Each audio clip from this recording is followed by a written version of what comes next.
बिस्मिल्लाहिर्रहमानिर्रहीम। आज बहुत खूबसूरत वाक़या आपको सुनाते हैं।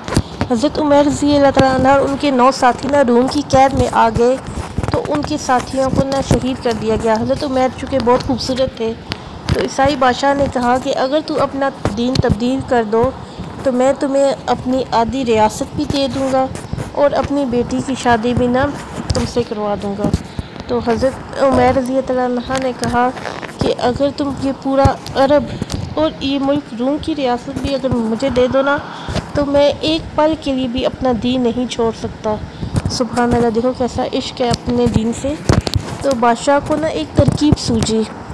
बादशाह ने कहा ये ऐसे तो नहीं मानेगा तो इसके साथ ना कुछ तरकीब करनी पड़ेगी। कि तो उन्हें ना हज़रत उमर रज़ी अल्लाह अन्हु को एक घर में उन्हें बंद कर दिया गया और एक खूबसूरत लड़की को कहा कि इसे अपनी तरफ माइल करो। और हज़रत उमर के कमरे में ना सूअर का गोश्त और शराब रख दी गई कि ये खुद ही अपने दीन से फिर जाएंगे। हज़रत उमर को वो लड़की जो है ना हज़रत उमर को अपने जिस्म के जलवे दिखाने लगी। हज़रत उमर ने नज़र उठाकर भी उस लड़की की तरफ ना देखा। 3 दिन गुजर गए। लड़की ने कहा तुम क्या चीज़ है, 3 दिन से ना तुमने कुछ खाया है ना पिया है ना तेरी नज़र उठी है, कौन है तू, क्या चीज़ है, कौन है जो तुम्हें रोकता है। तो उन्होंने फरमाया, हज़रत उमर ने फरमाया कि अब तो ये शराब भी मेरे लिए हलाल है। जिस सतह पर मेरी प्यास पहुंच चुकी है ना तो भूख, ये गोश्त भी मुझ पर हलाल है और ये शराब भी मुझ पर जो ना हलाल है। तो उन्होंने कहा लेकिन मुझे अपने रब से ना हया आती है, गुनाह करते हुए अपने रब से शर्म आती है कि वो मुझे देख रहा है और ये मैं काम नहीं कर सकता। लड़की 3 दिन की बजाय अगर 30 दिन भी बैठी रहो ना तो मैं कोई गलत काम नहीं कर सकता क्योंकि मैं अपनी जवानी पर दाग नहीं लगवा सकता, ये अमानत है। लड़की ने कहा तेरे जैसे इंसानियत के ताज को मैं मरने नहीं दूंगी।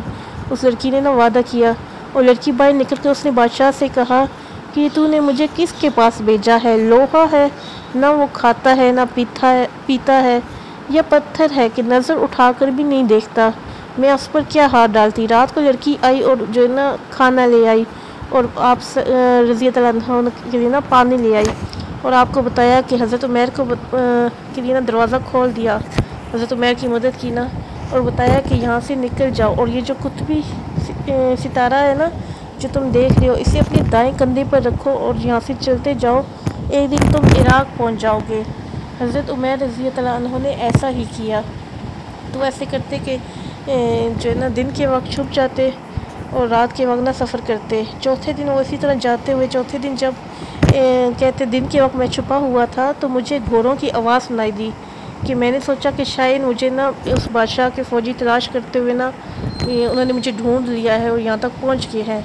लेकिन जैसे मैंने उनको देखा कि घोड़ों सवारों को देखा ना तो वो मेरे शहीद साथी जिसको बादशाह ने मरवा दिया था उनको देखा, वो घोड़े पर ना सवार है और उनके साथ और भी लोग सफ़ेद घोड़ों पर सवार थे। हज़रत उमर ने कहा मैंने पूछा कि क्या तुम लोगों ने ना सब कत्ल नहीं हो चुके थे।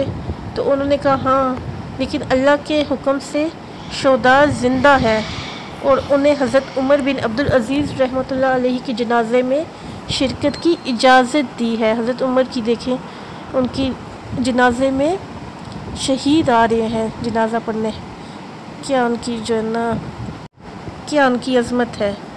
फिर हज़रत उमर को ना एक शहीद ने कहा कि मुझे अपना हाथ दो। उसने मुझे अपने साथ सवार कर लिया। चंद लम्हों के बाद उसने मुझे अपने एक झटके से अपने घर के करीब पहुंचा दिया बग़ैर किसी नुकसान के। फिर इतने जल्दी मैं घोड़े पे सवार हुआ और घर के करीब जो सदियों का, घंटों का, दिनों का, महीनों का सफ़र मैंने पल में तय कर लिया। ये किरदार था जिसने सहरा नशीनों को कैसर और कसरा के ऊपर झंडे गाड़ने की ताकत अता फरमाई। अल्लाह ताला हम सबको भी दीन की समझ अता फरमाए और उस पर चलने की तौफीक अता फरमाए। अपना बहुत बहुत ख्याल रखिए। अल्लाह हाफिज़।